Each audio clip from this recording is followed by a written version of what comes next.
আসসালামু আলাইকুম ভাই বোনেরা, আপনারা সবাই ভালো আছেন? আমরাও ভালো আছি।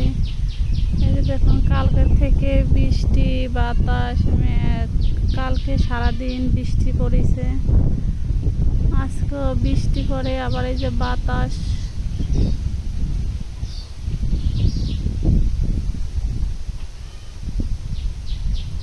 প্রচুর পরিমাণ বাতাস বৃষ্টি।